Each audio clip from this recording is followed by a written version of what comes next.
नमस्कार, सुदर्शन न्यूज देख रहे हैं आप। मैं हूं संगीता झा। बुलेटिन में शुरुआत करते हैं देश के सबसे बड़े राज्य उत्तर प्रदेश की खबरों के साथ। बता दें कि खबर फर्रुखाबाद से है, जहां गृह मंत्रालय के आदेश के बाद जिला अधिकारी पुलिस अधीक्षक ने आपातकाल से निपटने के लिए तैयारी पूरी कर ली है। जिला अधिकारी आशुतोष कुमार द्विवेदी के निर्देश पर दिए गए किसी मोहल्ले की कितनी जनसंख्या है जानकारी की जाए, कितने हॉस्पिटल है, कहां पर है, ऑक्सीजन कहां उपलब्ध है, हाईवे कितने हैं, सारी जानकारी उपलब्ध रखी जाए। ग्राम पंचायतों तक जानकारी पहुंचाने के लिए सभी ग्राम प्रधानों के मोबाइल नंबर की सूची बनाने के निर्देश दिए गए। पुलिस अधीक्षक आरती सिंह ने कहा कि स्कूल के छात्र छात्राओं को प्रशिक्षण दिया जाएगा। सिविल डिफेंस प्लान तैयार किया जाएगा, जिसमें हर तरह की जानकारी रहेगी। जिला अधिकारी बोले कि स्वास्थ्य व्यवस्था के पूरे इंतजाम किए गए हैं, हर समय हर स्थिति से निपटने के लिए तैयार है। जिले में 9 CHC हैं, जिसमें 270 लोगों को एक साथ भर्ती किया जा सकता है। जिले में 34 PHC हैं, जिसमें 136 लोगों की भर्ती किया जा सकता है। 202 सब सेंटर है, जिसमें 202 लोगों को भर्ती कराया जा सकता है। साथ ही राम मनोहर लोहिया अस्पताल में 300 लोगों को भर्ती कराने की क्षमता है। जीवन रक्षक दवाएं पर्याप्त मात्रा में मौजूद हैं। यहाँ 28 ग्रामीण PHC हैं और 6 अर्बन PHC हैं, और एक CHC पे 30 बेड होते हैं और PHC पे 4 बेड होते हैं। और इस पर लोहिया जिला अस्पताल में मेल में 210 बेड हैं, फीमेल में 100 बेड है। जीवन रक्षक दवाओं की क्या स्थिति है अपने यहाँ? दवाएं पर्याप्त मात्रा में उपलब्ध है और किसी भी आपात स्थिति से निपटने के लिए तैयार है। आपात स्थिति निपटने की न्यूज़ देती है तो प्रशासन क्या तैयारी है? देखिए, प्रशासन की आपदा प्रबंधन से जुड़ी हुई गतिविधियों की समस्त तैयारियां पूरी हो चुकी हैं और उसको एक्टिवेटेड करने के लिए आज हम लोग बैठक किए थे। जो गृह मंत्रालय का निर्देश था मॉक ड्रिल का कल का, तो वो 244 categorised civil defence districts cities towns के लिए हैं, वो हम लोगों के लिए नहीं है। लेकिन क्योंकि ऐसी परिस्थिति है कि सबको सतर्क रहना है, उस दृष्टि से हम लोग अपनी तैयारी बैठक आज किए हुए हैं और आगे भी इसको जारी रखेंगे। अब बात करेंगे यूपी के चंदौली की। बता दें कि चंदौली मुख्यालय पर स्थित पंडित कमलापति राजकीय चिकित्सालय में आपात और युद्ध की स्थिति में तैयारी पूरी की जा रही है। मुख्य चिकित्सा अधिकारी ने बताया कि हमारी डॉक्टरों की टीम हर स्थिति में तैयार है। कमलापति राजकीय चिकित्सालय में 200 बेड तत्काल मौजूद है। सुरक्षा व्यवस्था पूर्व सैनिक कल्याण निगम के माध्यम से किया जा रहा है। साथ ही ऑक्सीजन, एम्बुलेंस, बेड सब हॉस्पिटल में मौजूद हैं। चंदौली मुख्यालय पर स्थित पंडित कमलापति राजकीय चिकित्सालय है। आज हम सुदर्शन न्यूज चैनल की टीम आई है देखने के लिए कि आपात स्थिति में, युद्ध की स्थिति में हॉस्पिटल की स्थिति क्या है। और अभी यहाँ के CMS हैं DSP सिंह जी, इनसे बात करेंगे कि यहाँ की तैयारी क्या है, कैसे है, अभी इनसे जानना चाहेंगे। सर, सुदर्शन न्यूज में आपका स्वागत है। जो पंडित कमलापति राजकीय चिकित्सालय में आपात स्थिति में क्या स्थिति रहेगी, कैसे सुविधा मिलेगी, ऑक्सीजन कैसे है और आपका बेड कितना है, एम्बुलेंस की क्या स्थिति है? मैं डॉक्टर SP सिंह, मुख्य चिकित्सा अधीक्षक पंडित कमलापति त्रिपाठी, जिला सैनिक चिकित्सालय चंदौली। जैसा कि आप लोगों ने अभी सुना है, युद्ध की स्थिति बनी हुई है। 7 तारीख को भारत सरकार ने मॉक ड्रिल का भी ऐलान किया है। इन परिस्थितियों में देश हित में देश हमारे सभी नागरिकों के स्वास्थ्य संबंधी सेवाओं को अच्छी से अच्छी सुविधा प्रदान करने के लिए हमारे स्वास्थ्य की टीम, इसमें डॉक्टर्स, पैरामेडिकल स्टाफ और जितने भी सहयोगी हैं, सभी लोग तटस्थ हैं और भरपूर पूरी ऊर्जा के साथ हम इसका सामना करेंगे। जहाँ तक बेड की क्षमता की बात है, हमारे यहाँ तकरीबन 100 बेड यहाँ पे मौजूद है। 100 बेड MCH हॉस्पिटल में भी है और सभी बेड जो है, ऐसी स्थिति में अधिकांश बेड को जो कार्य में आ सकते हैं उसको सुसज्जित करते हुए, उपलब्धता बनाते हुए ध्यान दिया जाएगा। डॉक्टर्स हमारे तटस्थ हैं, दवा की उपलब्धता बनाते हुए देश के हित में वो सारे कदम उठाए जाएंगे जो आवश्यक है। धन्यवाद। ये कमलापति राजकीय चिकित्सालय चंदौली का गौरव है और यहाँ के जो डॉक्टर हैं ये इतना मेहनत करते हैं कि सुबह से शाम तक चाहे कोई भी घड़ी हो हमेशा मौजूद रहते हैं। और सबसे बड़े कैमरामैन करके दिखाएं, ये इमरजेंसी ये कक्ष है, यहाँ पे जो भी घटनाएँ होती है यहाँ पे सारे जितना भी यहाँ पे डॉक्टर हैं ये तत्पर रहते हैं। और ये गलियारा है, ये इमरजेंसी का गलियारा है और यहाँ पे जितनी भी जनता देख रहे हैं लोग बिहार से, छत्तीसगढ़ से, चंदौली से और सोनभद्र से तमाम यहाँ पे मरीज आते हैं और उनका इलाज प्रभावी ढंग से किया जाता है। कैमरामैन सतीश तिवारी के साथ जिला प्रशांत सिंह, जनपद चंदौली। अगली खबर यूपी के कानपुर से है, जहां सरकार के निर्देश पर प्रदेश के साथ ही कानपुर में मॉक ड्रिल को लेकर तैयारियां तेज हैं। मंगलवार को कलेक्ट्रेट सभागार में डीएम जितेंद्र प्रताप सिंह ने सेना, एयरफोर्स व पुलिस अधिकारियों के साथ बैठक की। मॉक ड्रिल को लेकर डीएम ने 4 बजे प्रेस कॉन्फ्रेंस भी बुलाई। मंडलायुक्त के विजेंद्र पंडियन ने इसी को लेकर जानकारी दी है। देखिए आज पूरे प्रदेश में civil defence, NCC, NSS, scout और अन्य जो कितने संस्थाएं हैं, खासतौर पे वॉलंटियर संस्था है, हमें आपदा में काम करते हैं, उन लोगों का मॉक ड्रिल का आयोजन हो रहा है। इसी मंडल में हर जनपद में मॉक ड्रिल का आयोजन हो रहा है। खासतौर पे आप जानते हैं 1-2 महीने में बारिश का मौसम हो जाएगा तो फिर बहुत सारे समस्या सामने आएगी।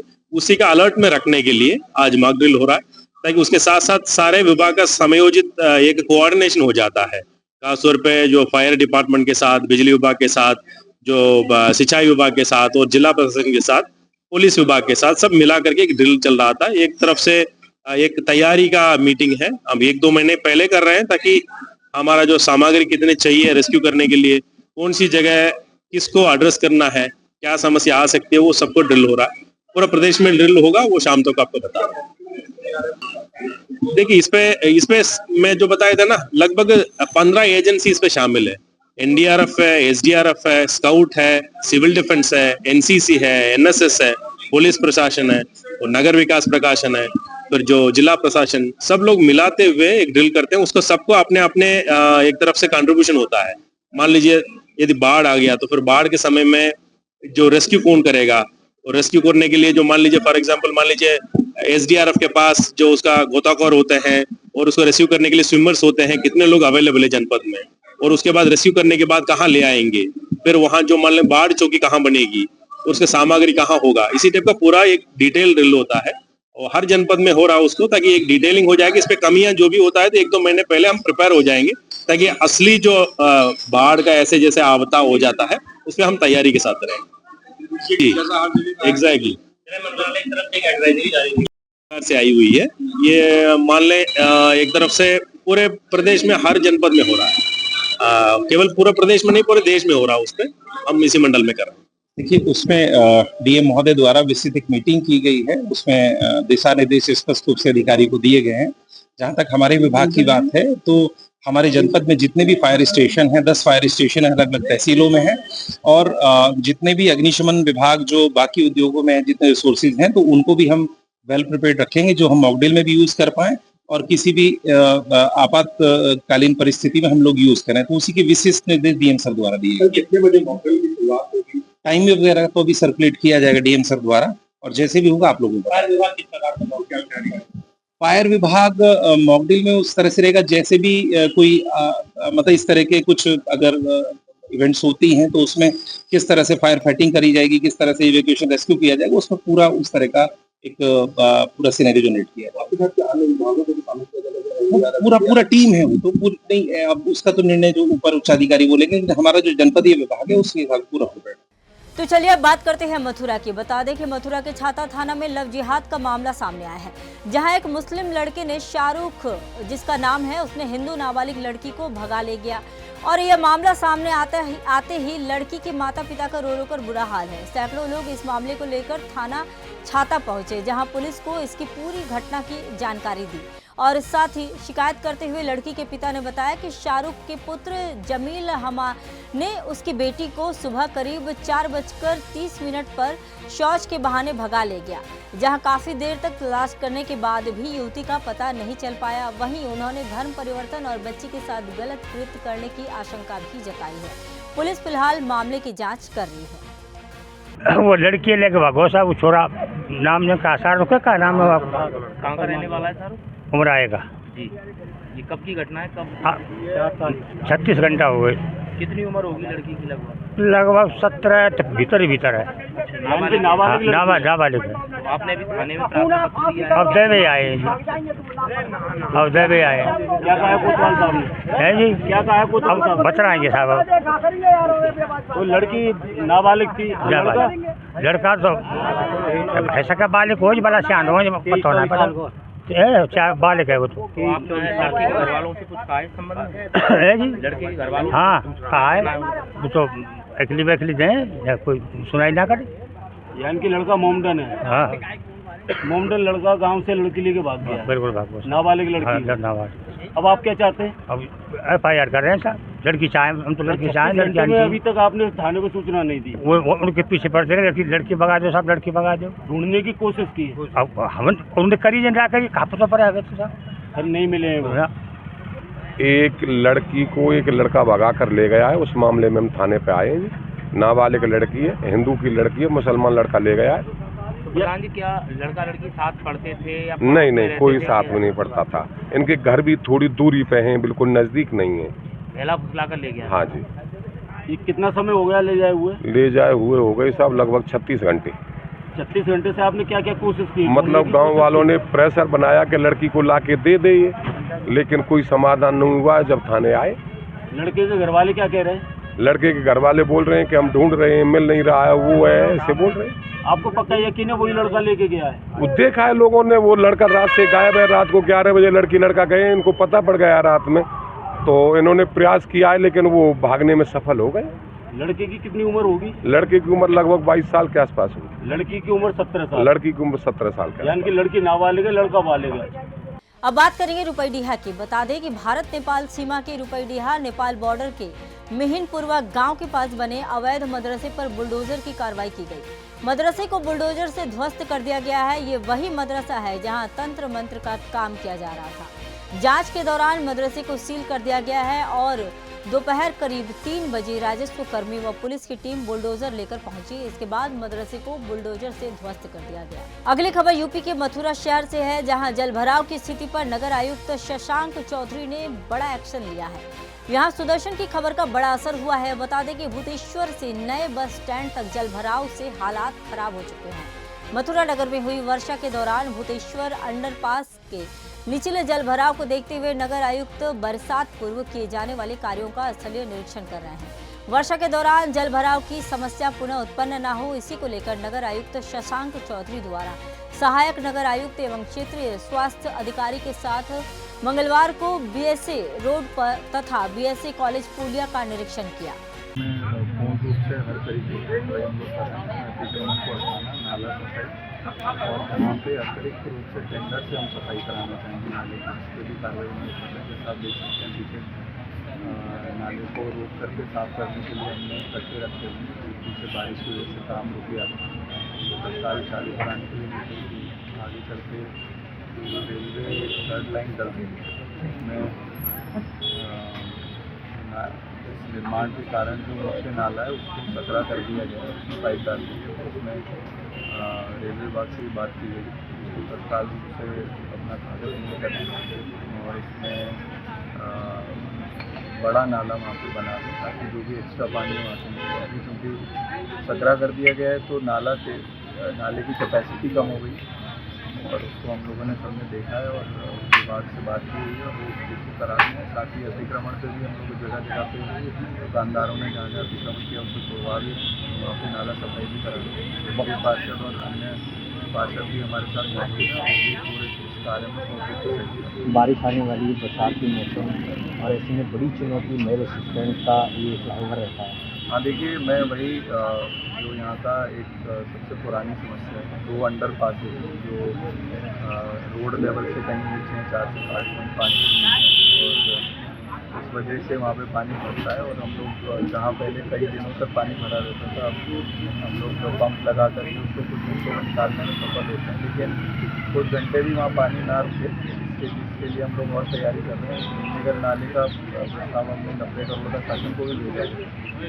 एक बार वो सैंक्शन हो जाएगा तो फिर पानी बिल्कुल भी नहीं रुकेगा। और अभी जो समस्याएं आ रही हैं उसके लिए हमें extra man power, extra generator जैसा पिछले दिनों में हमने लगवाया, एक्स्ट्रा पंप, सब हमने तैयारी की है और हम कोशिश करेंगे कि कम से कम समय में जल निकासी हो। अब बात करेंगे कानपुर की। कानपुर में 6 मई को IMA ने विश्व अस्थमा दिवस मनाया, जिसमें जनता को अस्थमा के अवगुणों से जागरूक किया। इंडियन मेडिकल एसोसिएशन कानपुर शाखा द्वारा 6 मई को मनाए जाने वाले विश्व अस्थमा दिवस के संबंध में 6 मई तक एक प्रेस कॉन्फ्रेंस का आयोजन किया गया। इस प्रेस कॉन्फ्रेंस को IMA कानपुर के अध्यक्ष डॉक्टर नंदनी रस्तोगी ने कानपुर के वरिष्ठ डॉक्टरों के साथ अस्थमा रोग के अवगुणों के बारे में संयुक्त रूप से संबोधित किया। वर्ल्ड अस्थमा डे पर हम लोग इस बात की जागरूक कर रहे हैं कि जो वर्ल्ड अस्थमा डे की थीम है कि सभी के लिए इन्हेलर का उपचार आपको सुलभ करिए, यानी easy access to inhalers for every patient of asthma.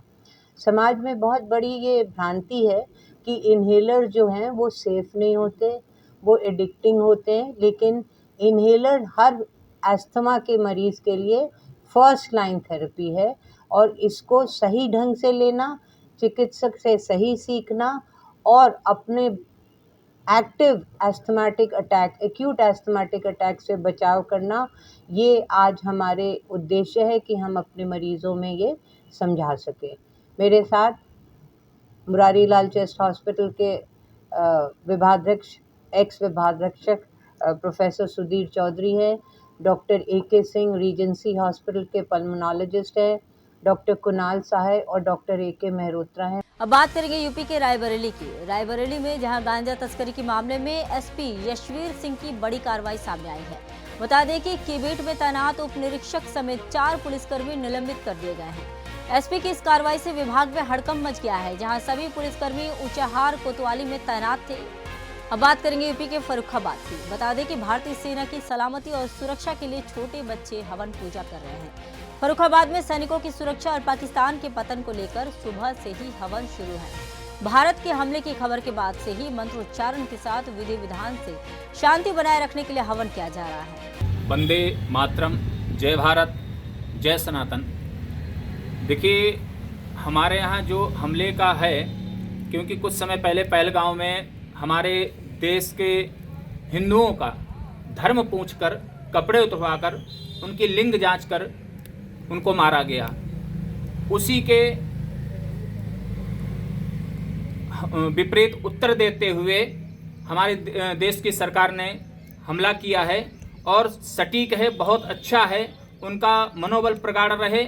और हमारा जो यज्ञ है वो सदा से वैदिक आदिकाल से चला आया है, क्योंकि कहा जाता अयम भुवनस्य नाभि, भगवान नारायण की नाभि जो है वो यज्ञ है। तो इसमें जो कुछ किया जाता वो सीधा भगवान को पहुंचता और भगवान के द्वारा किए हुए कार्य सभी ही प्रतिफल होते हैं, क्योंकि भगवान नारायण जो है वो पालन करता है। तो अपने देश के सैनिकों का मनोबल और आयु बढ़े, हमारे देश की रक्षा और भगवान नारायण की कृपा बनी रहे, पालन होता रहे। और माँ बगलामुखी का हवन इसलिए साथ में कर रहे हैं जिससे कि शत्रुओं का दमन हो, क्योंकि विजय के लिए सर्वत्र जो है माता बगला का हवन किया जाता है।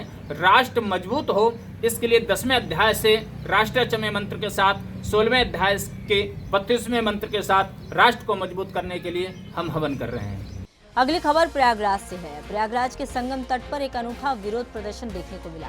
जम्मू कश्मीर के पहलगाम में हुए आतंकी हमले के विरोध में प्रसिद्ध सैंड आर्टिस्ट अजय ने रेत पर जम्मू कश्मीर का नक्शा बनाया, जिसमें पाक अधिकृत कश्मीर को केसरिया रंग से दर्शाया गया। इस कलाकृति में उन्होंने स्पष्ट रूप से लिखा, POK हम लेके रहेंगे, जिससे उनका राष्ट्रवादी संदेश साफ झलकता है। लोगों ने एक सैंड आर्ट किया है जो कि कश्मीर के मुद्दे पर है। जो अभी पहलगाम में अटैक हुआ है, हमारे काफ़ी इंडियंस वहाँ पे शहीद हो गए। शहीद के उनको बहुत ही तड़पा के मारा गया है कि हिंदू मुस्लिम पूछकर। हम लोगों ने एक सैंड आर्ट के माध्यम से उस पर एक आउटलाइन मैप बनाया है जो कि पहलगाम को दर्शाया है, जो टेररिस्ट अटैक कर रहे हैं। साथ में हम लोग POK को बनाकर उसमें ये दर्शाया है कि POK अब हम लेकर ही रहेंगे। उसको हम लोगों ने भगवा कलर में किया है। बगल में हम लोगों ने पाकिस्तान का मैप भी बनाया है जो कि भगवा उस पर हावी हो रहा है। अब बात करते हैं यूपी के प्रयागराज की, जहां बता दें कि जम्मू कश्मीर के पहलगाम में 22 अप्रैल को हुए आतंकी हमले के जवाब में भारत ने ऑपरेशन सिंदूर शुरू किया। इस अभियान के तहत भारत ने पाकिस्तान के आतंकी ठिकानों पर मिसाइल से हमला कर कई आतंकी शिविरों को नष्ट कर दिया। यह कार्रवाई आतंकवाद के खिलाफ भारत की निर्णायक लड़ाई की एक शुरुआत मानी जा रही है। आज जिस तरीके से पाकिस्तान के ऊपर भारत ने जबरदस्त स्ट्राइक की है और आज हम सब लोग जश्न मना रहे हैं, हमें पूर्ण विश्वास था नरेंद्र मोदी जी, गृह मंत्री जी इस पे जबरदस्त फैसला लेंगे और आज उन्होंने कर दिखाया। यहाँ बैठे हुए भारत के विरोधी भी बिलबिला रहे हैं और पाकिस्तान भी आज बिलबिला रहा है। हमें जो ऑपरेशन सिंदूर हुआ है उस पर गर्व है और पूरा भारत प्रधानमंत्री के साथ और गृह मंत्री के साथ पूरे भारत के साथ खड़ा है। पाकिस्तान का मुंह तोड़ जवाब देने के लिए हम सब लोग तैयार हैं। साधु संत समाज भी आज हम सब लोग बहुत उत्साहित हैं, हर्षोल्लास है। आज हम सब लोगों ने जश्न मनाया, भारत ने बदला ले लिया। अब बात करते हैं यूपी के फर्रुखाबाद की। पुलिस ने घर के भीतर से 15 संदिग्ध बाइक बरामद कर बड़ी कार्रवाई को अंजाम दिया है। बता दें कि सीओ ऐश्वर्या उपाध्याय, थाना प्रभारी कादरी गेट अमोद सिंह ने छापेमारी की। पुलिस ने मकान मालिक के पुत्र को हिरासत में ले लिया। पुलिस ने सभी बाइकों को कब्जे में लेकर जांच पड़ताल शुरू कर दी है। बता दें कि पुलिस ने मुखबिर की सूचना पर यह छापेमारी की। संदिग्ध रूप से छापेमारी कर 15 बाइकें बरामद कर ली गई है। वहीं थाना कादरी गेट क्षेत्र के विक्रम नगर सातनपुर का यह मामला बताया जा रहा है। देखिए, आज दिनांक 6/5/2025 को थाना कादरी गेट को सूचना मिलती है कि एक घर में बहुत ही संदिग्ध तरीके से अराउंड 15 बाइक्स खड़ी हुई हैं। इस सूचना पे लोकल पुलिस थाना अध्यक्ष कादरी गेट अपनी फोर्स के साथ पहुंचते हैं और यहाँ पे ये बताया जा रहा है सौरभ वर्मा के द्वारा कि ये कोई फर्म उनके नाम पे रजिस्टर्ड है और वो बाइक्स को सेल करने का काम करते हैं। इस सब की पूरी जानकारी ली जा रही है। अभी सारी बाइक्स को भी थाने पहुंचाया जा रहा है। वहाँ पे जो भी संबंधित डिपार्टमेंट्स हैं उनको बुला करके पूरे डॉक्यूमेंट्स को वेरीफाई करके इसमें आगे की कार्रवाई की जाएगी। तो चलिए अब बात करते हैं बिहार की। बिहार के दरभंगा से खबर है, जहां भारत के ऑपरेशन सिंदूर में पाकिस्तान के आतंकवादी ठिकानों का अंत कर दिया गया है। इसी को लेकर शहर दरभंगा में खुशी की लहर दौड़ गई है। बता दें कि सनातनी युवाओं के द्वारा मिशन सिंदूर का हार्दिक स्वागत किया गया। पीएम नरेंद्र मोदी और भारतीय सेना की जय जयकार से पूरा दरभंगा गूंज उठा। विश्व हिंदू परिषद के जिला मंत्री राजीव प्रकाश मधुकर और सभी साथी मिलकर मिशन सिंदूर का अभिनंदन करते हुए दरभंगा के कामेश्वर नगर दरभंगा राज मैदान में सभी लोग एकत्रित हुए और राष्ट्रीय ध्वज और भगवा ध्वज लहराते हुए भारत माता की जय जयकार की है। देखिए, पहलगांव में जिस तरह से महिलाओं के सामने उसके पति को मारा गया, उसका मोदी जी ने आज करारा जवाब दिया। उन्होंने अपने स्ट्राइक का भी नाम जो है सिंदूर ऑपरेशन रखा है। उसी के खुशी में आज हम लोग जितने भी युवा हैं, बहनें हैं, सभी लोग ने पटाखा फोड़ के और गुलारा लगा के सभी खुशियाँ मना रहे हैं। क्या नाम है? प्रदीप से। क्या कहेंगे, कितनी खुशी है? खुशी तो बहुत ज़्यादा है, लेकिन ये थोड़ा सा कम है, अभी और होना बाकी है। जिस तरीके से आसिफ मुनीर ने, जिस तरीके से पाकिस्तान के रक्षा मंत्री ख्वाजा ने ये बयान दिया कि हम लोग परमाणु अटैक करेंगे, ये करेंगे, वो करेंगे। भारत की आर्मी ने बता दिया कि आतंकी के जहाँ जहाँ ठिकाने हैं, पाकिस्तान के घर में घुस के इंडियन आर्मी उसको तबाह करने का ताकत रखती है। अभी 90 से ज़्यादा आतंकवादी यहाँ पे मरे हैं और पाकिस्तान का कब्रिस्तान होना बाकी है। अगली खबर बिहार के गया से है। बता दें कि जदयू के प्रवक्ताओं एवं मीडिया सेल के पदाधिकारियों का 2 दिवसीय सेमिनार का शुभारंभ बोध गया के एक निजी होटल में किया गया, जिसमें बतौर मुख्य अतिथि जदयू के राष्ट्रीय कार्यकारी अध्यक्ष संजय कुमार झा शामिल हुए। वहीं प्रदेश अध्यक्ष उमेश कुशवाहा, मुख्यालय प्रभारी चंदन सिंह सहित अन्य लोगों के द्वारा दीप प्रज्वलित कार्यक्रम का शुभारंभ किया गया। इस मौके पर जेडीयू के राष्ट्रीय कार्यकारी अध्यक्ष संजय कुमार झा ने कहा कि 2 दिवसीय कार्यशाला का आयोजन हुआ है। इसमें जेडीयू के राष्ट्रीय कार्यकारी अध्यक्ष व बिहार प्रदेश अध्यक्ष सहित कई वरिष्ठ नेता मौजूद रहे। पहलगाम की दुखद आतंकी घटना ने देश के सैन्य पुरुषार्थ, देश से 140 करोड़ जनता, देश के तमाम राजनीतिक दल पुरुषार्थ को चुनौती दिया है। ये तो केंद्र सरकार की एक औपचारिक प्रक्रिया है, लेकिन पूरा देश पहलगाम की दुखद आतंकी घटना जिस बर्बरता तरीके से किया है, उसके लिए बदला लेने के लिए देश कटिबद्ध है। सर तेजस्वी कल बोले हैं कि मुख्यमंत्री हाईजैक हो चुके हैं, सरकार दूसरे लोग चला रहे हैं। किडनैपर पार्टी में रखता है, किडनैपिंग का अभियुक्त वाला ना उस पार्टी के मुकुट रहता है सर। किडनैपिंग फॉर रैंसम, फिरौती के लिए अपहरण, और उनके पिताजी को कौन किडनैप कर लिया? राजद के राष्ट्रीय अध्यक्ष राजनीतिक रूप से नजरबंद कहाँ है, किस रूप में है? अरे बेटा ने तो इतनी राजनीतिक इनके चलते प्रताड़ना उनको मिली कि वो तो सीधे एडमिट हो गए कि हमारा बेटा को नेता बना दो, नेता बना दो। गठबंधन का सहयोगी दल कह रहा है कि 4 सीटें 420 का आरोपी है, इनको कौन नेता बनाएगा? तो अब बात करेंगे यूपी के शामली की। बता दें कि नगर पंचायत थाना भवन के अधिशासी अधिकारी जितेंद्र राणा द्वारा गर्मी व हीट वेव को ध्यान में रखते हुए नगर में स्थापित जन सुविधाओं को सुचारू बनाए रखने के लिए महत्वपूर्ण कदम उठाए जा रहे हैं। उन्होंने नगर में पेयजल की उपलब्धता सुनिश्चित करने के लिए सभी वाटर कूलर का निरीक्षण कर उनकी तकनीकी खराबी की मरम्मत एवं टैंकों की नियमित सफाई के निर्देश दिए। अगली खबर यूपी के फर्रुखाबाद से है। फर्रुखाबाद में आपातकाल से निपटने के लिए जिला अस्पताल लोहिया में मॉक ड्रिल की गई। जिला अस्पताल में मुख्य चिकित्सा अधिकारी अवनींद्र कुमार की मौजूदगी में मॉक ड्रिल का आयोजन किया गया। पाकिस्तान के खिलाफ सर्जिकल स्ट्राइक को लेकर आपातकाल से निपटने के लिए मॉक ड्रिल किया गया। इसमें एम्बुलेंस मैकेनिक सहित लोगों को मरीज बनाकर मॉक ड्रिल की गई। मुझे निर्देश मिले थे कि हमारे जिला अस्पतालों में और जो सामुदायिक स्वास्थ्य केंद्र पूरे जिले में वहाँ पर मॉक ड्रिल की जाए कि अगर जैसे भी आपातकालीन स्थिति आती है तो हम कैसे निपटें उस चीज़ को चिकित्सा सेवा। तो आज मेरे उसमें निर्देश में यहाँ की गई है लोहिया में मॉक ड्रिल, तो मॉक ड्रिल सब कर रही है और सारी व्यवस्था ठीक है। हम लोग 400 है पूरे जिले में हर GSC पर किसी आपात स्थिति निपटते हैं। कुछ स्पेशल निर्देश वगैरह भी दिए गए स्टाफ को? हाँ, स्टाफ को निर्देश दिए गए 24 घंटे सेवाएं चलेंगी और सब लोग ड्यूटी पर रहेंगे टाइम पर। औषधियाँ जो इमरजेंसी औषधि पर्याप्त रहेंगी। Thank you sir. अब बात करेंगे मध्य प्रदेश की। मध्य प्रदेश की ग्वालियर से खबर है। आपको बता दें कि ऑपरेशन सिंदूर के तहत 9 आतंकी ठिकानों को भारतीय सेना ने नेस्तनाबूद कर दिया और वीरता के साथ भारत को कामयाबी मिलने पर शहर के फूलबाग चौराहे पर तिरंगा लहराते हुए भारत माता की जयकारे लगाए गए, साथ ही जश्न मनाया गया। तिरंगे झंडे के साथ भारत जिंदाबाद और पाकिस्तान मुर्दाबाद के नारों के साथ ही मोदी जी जिंदाबाद के नारों से पूरा शहर गुंजायमान हो उठा। नहीं देखिए, हम लोगों के लिए स्पेशली नहीं, क्योंकि हिंदुस्तान का हर एक निवासी इस चीज़ से बहुत खुश है। हम मुस्लिम हैं तो यही नहीं है कि हमारे लिए खुशी का दिन है, ये हर हिंदुस्तानी के लिए खुशी का दिन है। और हम ये चाहते थे, हम काफ़ी दिन से, जब से वो पहलगाम अटैक हुआ है, हम बहुत रोष थे, हमारे अंदर भी रोष था। हम बहुत दुखी थे कि जो हमारी हिंदू बहनों का सिंदूर उजड़ा था, उससे हम लोग बहुत दुखी थे, आहत थे। पर जो कल रात को एयर स्ट्राइक हुआ है, हिंदुस्तान ने जो पाकिस्तान पे अटैक किया है, 9 ठिकानों पे एक साथ हमला किया है और आतंकवादियों को ख़त्म किया है, उससे हम लोग बहुत खुश हैं। और आज खुशी मनाने का दिन है और हम खुशी मना रहे हैं। कितना बड़ा दिन है आज? आज बहुत खुशी का दिन है। हमारी संस्कृति पर जब जब आक्रमण किया है तो हमारे भारत में जो राष्ट्र प्रेमी हैं, देशभक्त हैं, उन मुस्लिम भाइयों ने भी मुंह तोड़ जवाब दिया है। इसके बहुत बड़े उदाहरण उसमें ब्रिगेडियर उस्मान और अब्दुल हमीद हैं, जिन्होंने टैंक के सामने कूदकर अपनी जान की परवाह किए बिना इस देश की आज़ादी के लिए अपने प्राणों को न्यौछावर कर दिया। मोदी जी ने, भारत सरकार ने ऑपरेशन सिंदूर चला करके जो आक्रमण किया है, इसकी शुरुआत है। आतंकवाद पूर्णतः नष्ट होना चाहिए।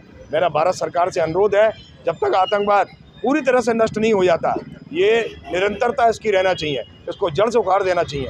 पाकिस्तान को नक्शे से मिटा दो, विश्व के नक्शे से उठा दो, पूरा विश्व आतंकवाद से परेशान है। हमारा फिलहाल के इस बुलेटिन में इतना ही। देश दुनिया की तमाम खबरों के लिए इसी तरह देखते रहिए सुदर्शन न्यूज। जय हिंद।